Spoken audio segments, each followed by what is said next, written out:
Hello everyone, your Dr. Zia Tahir here. This video tutorial is analysis of bridge truss in ANSYS Workbench. So this bridge truss is a case study 2.6 from Finite Element Modeling and Simulation with ANSYS Workbench, Chapter 2 Bars and Trusses. So here is a book, Finite Element Modeling and Simulation with ANSYS Workbench, second edition, and that is a chapter 2. Chapter 2 Bars and Trusses. Here is 2.6 case study with ANSYS Workbench.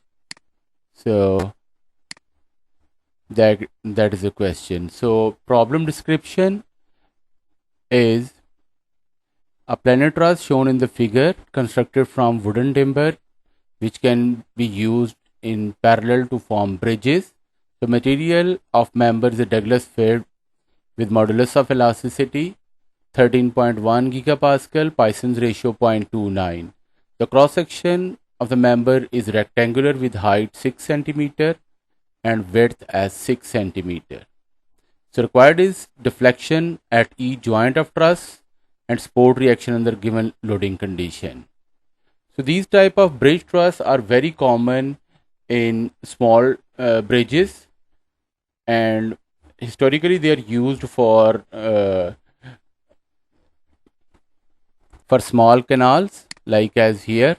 So this is the one which is very much similar to that one which we are going to solve today, or these are bridge trusses, like these are common bridge trusses. So this one is actually one side of that bridge.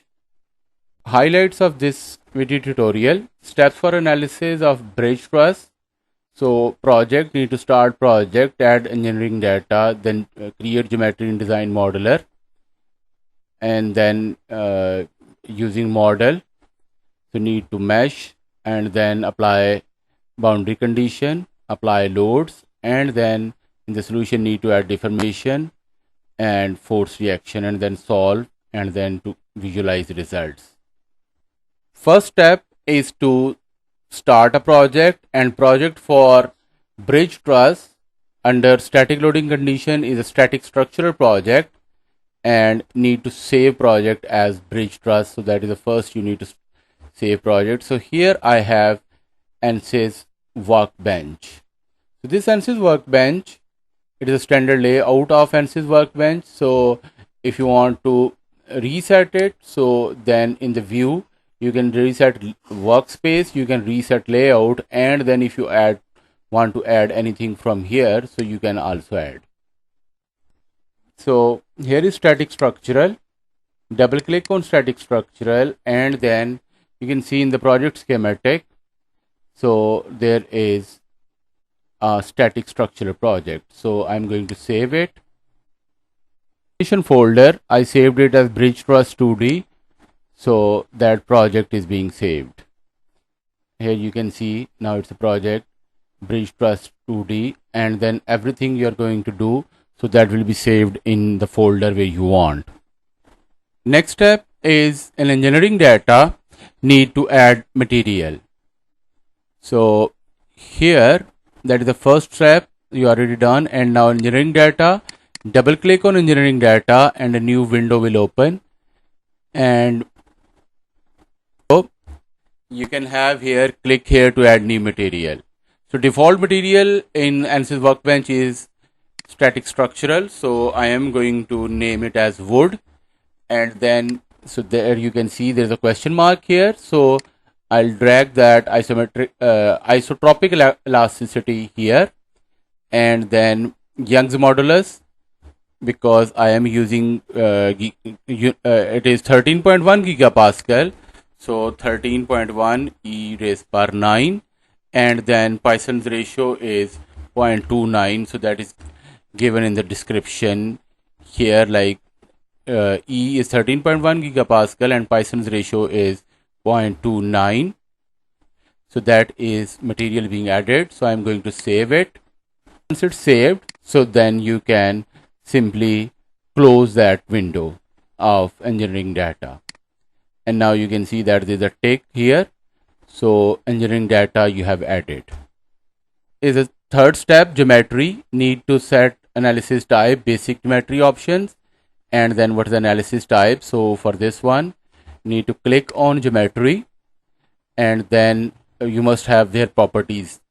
And if the properties are not there, so you can in the view you can click on properties. So now basic geometry options, line body, I'm going to check that line bodies, and then analysis type is 3D. All these are 2D problem, but there are some problems in ANSYS Workbench while doing it, so I am going to do it as 3D. Next step is to sketch and create geometry, and then for geometry I'm going to use DesignModeler geometry. So there are 3 options for geometry in ANSYS Workbench.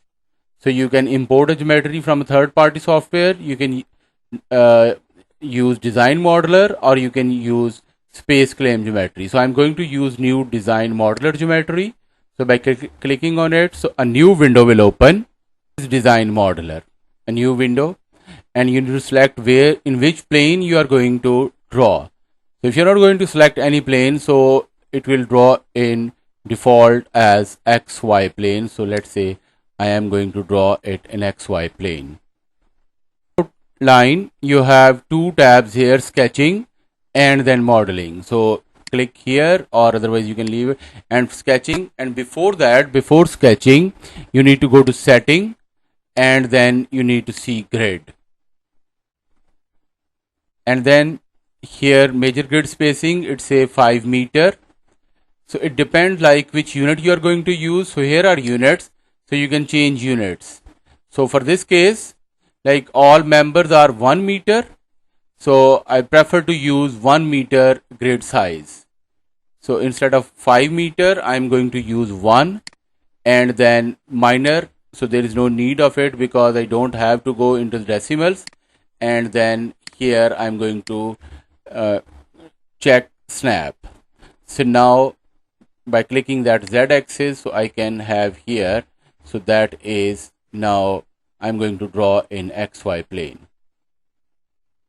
So then after setting, then you can go draw, and you have here 2 options. Either you can use a line, or you can use a polyline. So let's say I'm going to use a polyline. So first member is 1 meter, then the second member 1 meter, third member 1 meter, fourth member 1 meter, and then so here are all outer members, and I'm going to close that end. So now you can see, and from here I can zoom it, fit to zoom, and then rest of the members I am just going to draw with the lines. So vertical members here, so that is 1 vertical member, the second vertical member, then the third vertical member, and then diagonal members. So like as here. Okay, so let me hide grid, and here you can see that, so with each 1 meter length I have drawn it. So then you can check the dimensions by clicking general. So you can have that H1, and then in the dimension here display, so you can display that how much is each length is, and then here the horizontal or general you can keep it. Okay, so then these vertical dimensions you can also add. Okay, so these are the horizontal, and then vertical dimension you can add. For that purpose you need to select 2 vertices. For here vertical, select vertical, and then you need to select 2 vertices, and then like as here, so that is 1, and then otherwise you can select these 2 vertices, and but here in this case you need to go general. Okay, so then you will have here, so like all these are the dimension, and if you want to delete that dimension, so then you can simply click there, and with the delete button on your keyboard, so you can delete these dimensions. So once that is done, so with the units in meter, then you need to go concept and then lines from sketches and then generate. So here in the design modeler, now I go to model, select that sketch, or otherwise with box selection here, so you can select whole model this way, or by clicking here sketch, I'm going to rename that sketch as sketch truss or truss sketch. So that is your choice, otherwise you can leave it. And then in a concept, lines from sketches, okay, and it says that base object, so apply.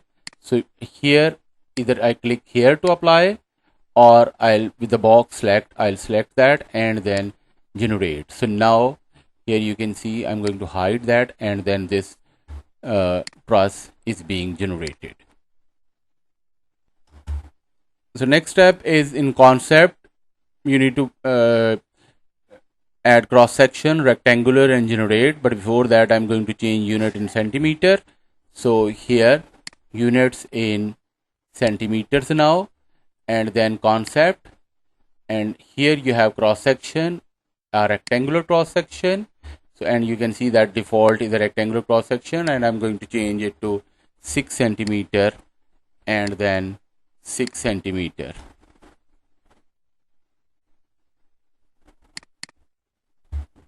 So that is 6 by 6, and then fit with the box, so I can check that here. So it is 6, and then the other one there is also 6. Okay, so that is a rectangular, and I'm going to rename that, and then I'm going to generate. So now a rectangular cross section is being generated. Go part body, and then add cross section, rectangular, generate, and then view. So here you are in the part body, there is a line body, so I am going to rename that as truss line body, and then you can see that cross section is not selected. So I'm going rectangular cross section, I'm going to select and then generate, and you can see that there is a green tick on line body. So I want to see that in 3D about its cross section. So you can see here the cross section is being added to the material, to the truss. Okay, so that is cross section is being added, and then you can rotate that to see. Okay, otherwise in the isometric view, so or that is XY plane. So now this part is done. Okay, so I am going to save it. So once model is saved, so then you can close this window. Okay, and then you are here, and you can see there is a tick on geometry. Next one is number 4, model, and you need to go to geometry, assign material, and select model type. And remember that before that you need to check which units you are going to use. So here double click on model, and it will take some time to open. It will open, and in that new window, that is ANSYS mechanical. So you need to check units. So here you can see that what are the units. So unit are the standard one, or otherwise you can in the home, and then you can set units from here. So that is now model in 2D. So need to click on geometry, truss line body. So this is the same body which we have created in the previous step, and here need to change its material from structural steel to wood, and then model type, instead of beam it must be link truss, and I'm going to save it. So now that step is done. Step is in the model need to mesh, and for that one step is sizing. Select geometry and then type. So here in the model you can see mesh. If you click on mesh and then here mesh, and here is the sizing. So it says that geometry selection, And for geometry selection, you need to select edges. You need to select edges, and then you can select edges. First, you need to click here on edges and then mod box select. So here you'll select edges and then apply. And you can see that default element size, it is 0.2, but I'm going to change that element from element size to number of divisions. Okay, so that is the number of division, and now there is one division. And once it's done, so between two nodes there should be one element. That is according to theory of finite element analysis or infinite element method. So there must be one member between two nodes and then generate. Okay, so once, and then you can see here node numbers and element numbers. So display. So if you want to show those element numbers or node numbers, so then you need to go preference, and then here mesh display, you need to node number and element number, you need to select. Okay, and then here you can see show mesh like that way. So mesh is done. Next is in the setup, need to go static structural and then need to add boundary conditions. So here in the static structural, so click and you can see there's a question mark on static structural and then on solution, and the same one you can see that here because these two are setup solution, so they are in progress. So now static structural, I need to go environment and then displacement, because this model is actually 2D, but I at the start I did it as 3D, so I need to restrict all nodes in Z direction. So I'm going to restrict all nodes. So for that one, I need to choose here vertex and then box selection. So here, so all nodes are selected, apply, and then I am going to set that Z component 0 to, so that that 3D model is being treated as 2D model, and then I can rename that. Rename that as displacement fixed Z. So this is your choice, so you can name it as like is your choice. So both left and right sports are pin sports. So now I'm going to model these. In the static structural, like setup, need to go environment, sports. So I can either select simply sported or displacement. And then the scoping method is geometry, and in the scoping method geometry and vertex, and then need to give sport name.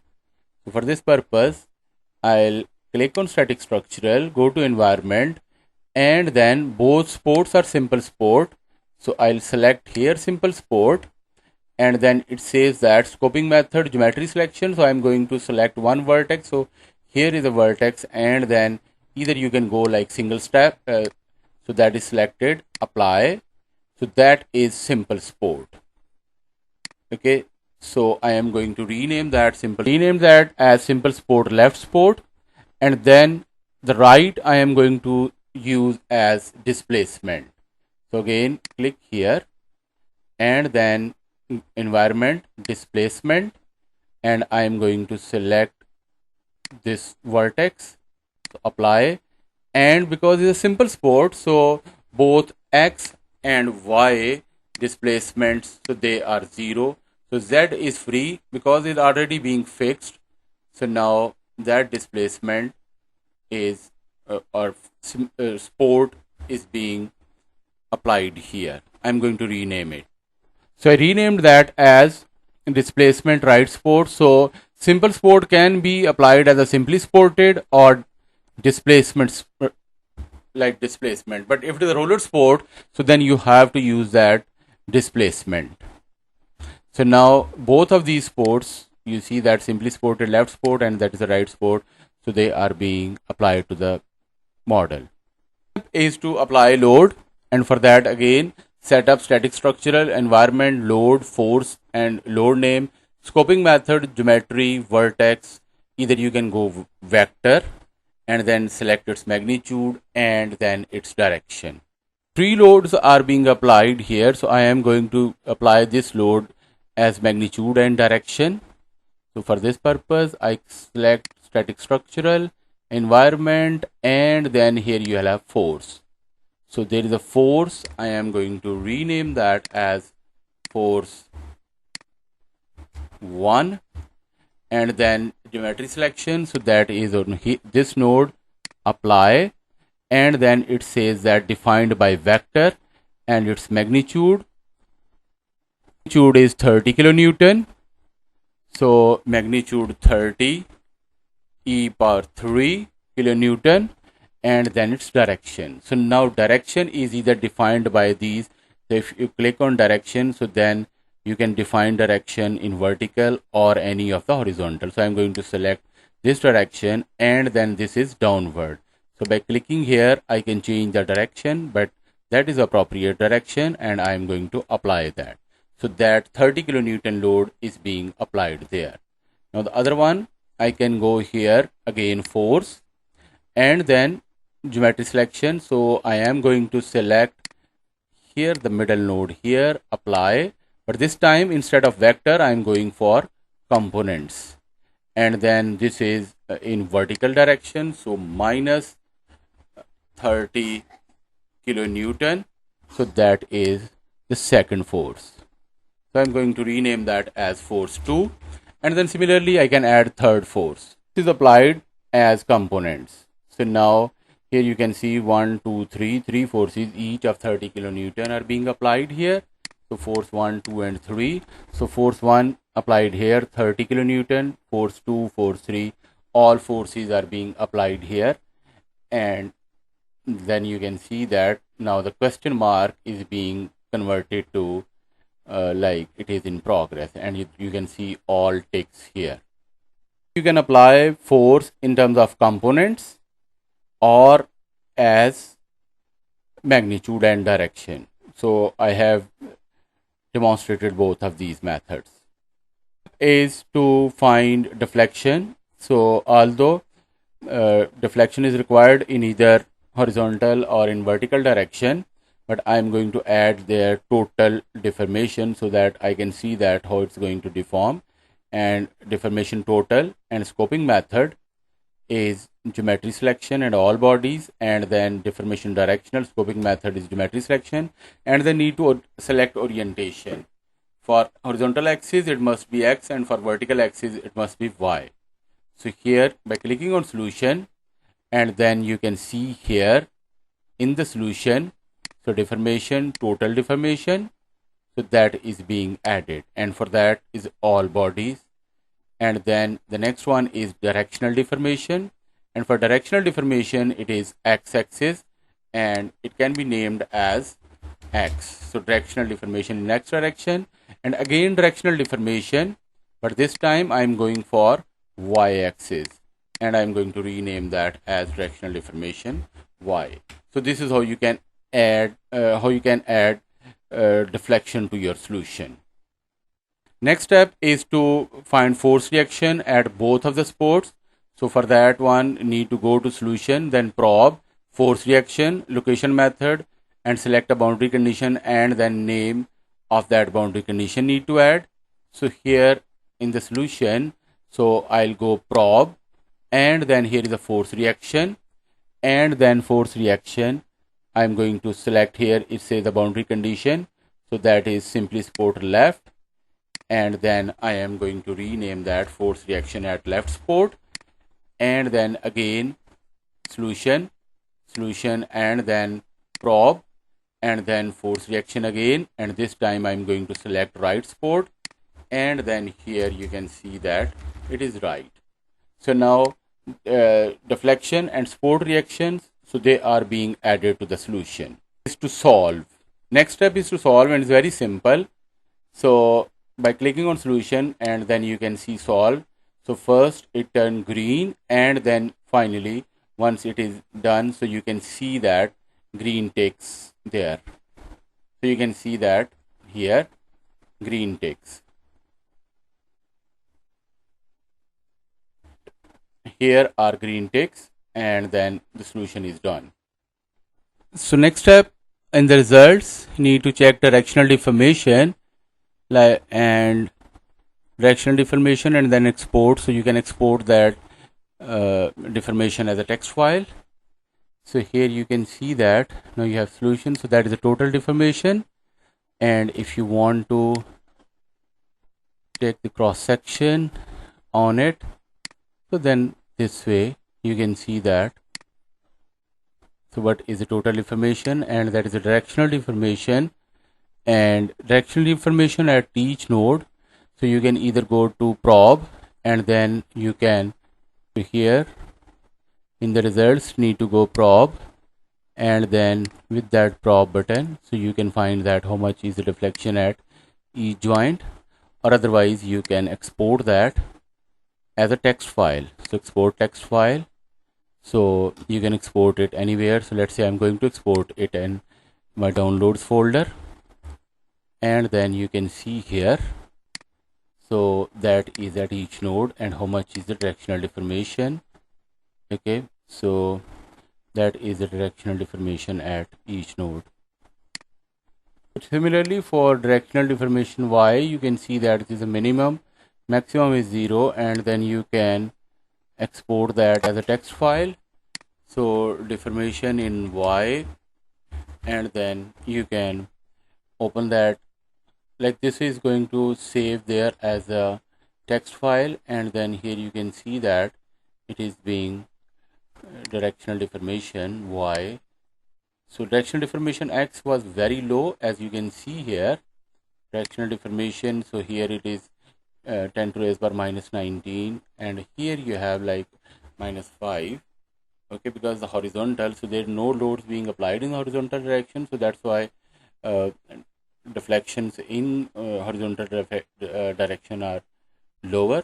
But if I go for the probe, and then if I say that, so they are in few millimeters. Okay, so that is the directional deformation.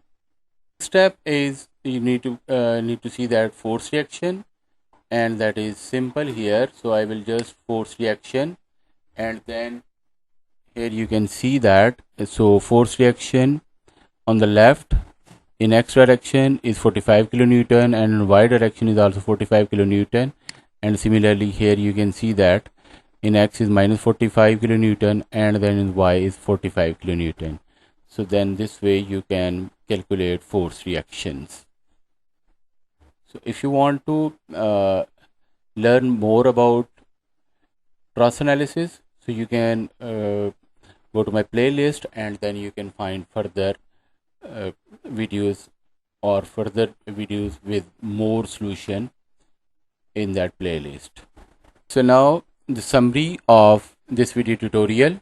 So this video tutorial is analysis of bridge truss in ANSYS Workbench, and here you have that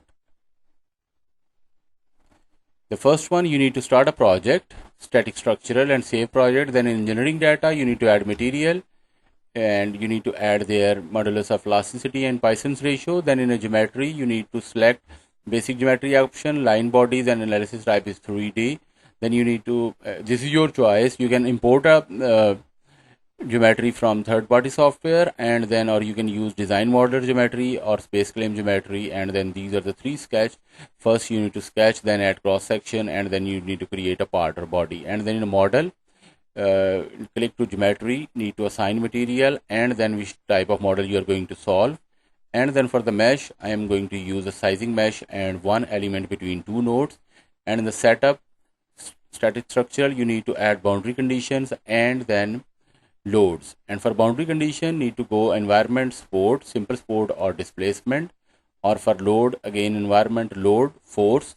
So you can apply a force either as a vector, in terms of vector, giving its magnitude and direction, or otherwise you can give it as in components.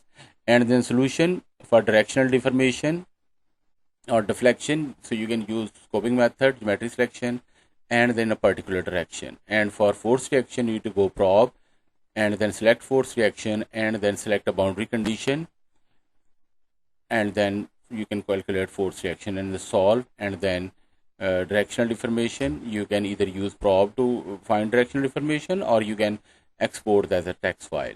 So thank you very much for watching this video. So if you have any comment, so you can leave in comment section. Thank you very much.